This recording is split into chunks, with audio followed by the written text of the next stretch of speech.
reka tubahe ikaze inshuti bakunzi bacu kandi dukomeza kubifuriza gukomeza kugubwa neza cyane mukurikirana Ibendera TV. Ngiye nitwa na Cretine Irishwa nkuko mumaze kubimenyera, mbaye ikaze. Tugiye kugaruka turebera hamwe ibikomeje kuvugwa ku nkuru yakomeje kuvugisha abantu benshi ku mbuga nkoranyambaga, aho umusore w'imyaka 27 agiye kurongora umukecuru w'imyaka 64 ndetse ngo aba bombi urukundo rwabo rugeze ahakomeye. Ni mukanya gato cyane, ariko ndakwibutsa gukora like na subscribe kugira ngo ukomeze kugenda uduha igitekerezo cyawe, hanyuma natwe tukigire icy'agaciro. Ni mukanya gato cyane nkaza turambura iyi nkuru.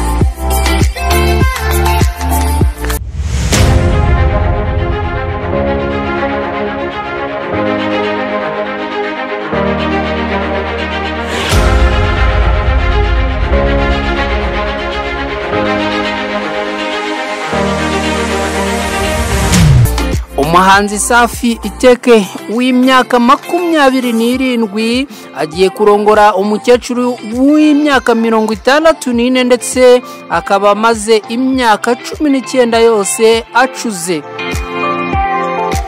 Amakuru yamaze gukwirakwira ku mbuga nkoranyambaga avuga ko aba bombi baba mu karere ka Rubavu, nukuvuga uyu muhanzi Safi Iteke n'umukunzi we Ntibatega Leocadi w'imyaka 64, akaba ari naho ngo benda gukorera ubukwe bwabo bakazasezerana kubana ubuziraherezo. Mu kiganiro ku Nyarwanda, aba bombi bavuze ko bari mu munyenga w'urukundo bamazemo igihe kinini, ariko bakaba bamaze kurambirwa gukomeza gukundana mu ibanga.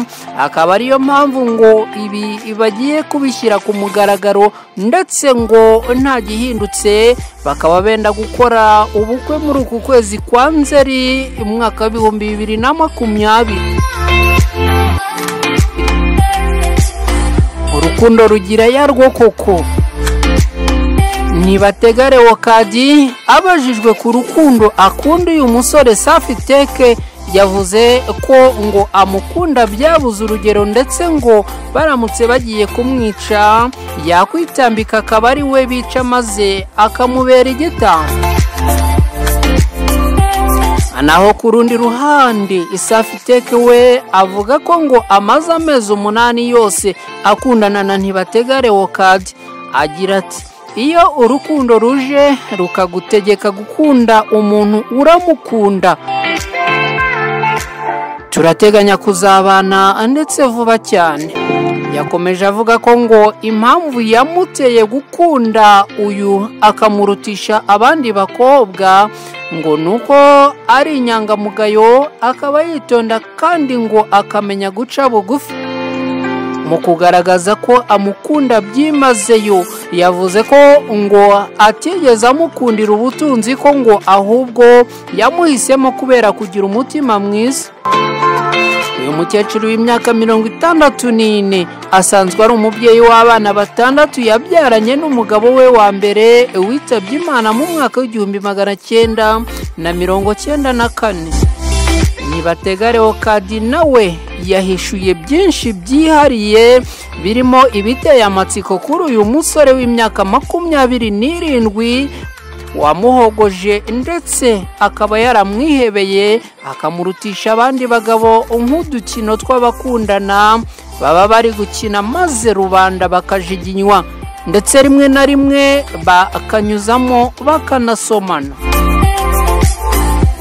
Safi Iteke ni umuhanzi ufite indirimbo zirimo iyitwa I Got You, Ibanga n'izindi zirimo izo yitegura gushyira hanze muri iyi minsi. Aba bombi batuye mu ntara y'Iburengerazuba, ariko by'umwihariko uyu muhanzi Safi Iteke akaba atuye mu karere ka Rubavu mu murenge wa Nyamyumba mu kagari ka Munanira. abantu bakaba bategerezanyije amatsiko menshi iby'uru rukundo rw'aba bombi, ni ukuvuga Leocadie n'uyu muhanzi Safi Iteka.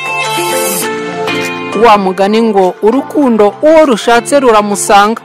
Tubifurije kuzagira urukundo rukomeye no kuzagira urugo ruhire mu gihe bazaba bamaze kubana. Reka nanjye nkwifurize gukomeza kugubwa neza. Ndakwibutsa ko wari kumwe nanjye Anaclet Ntirushwa ku Ibendera TV. Ndabashimiye, mugira amahoro y'Imana.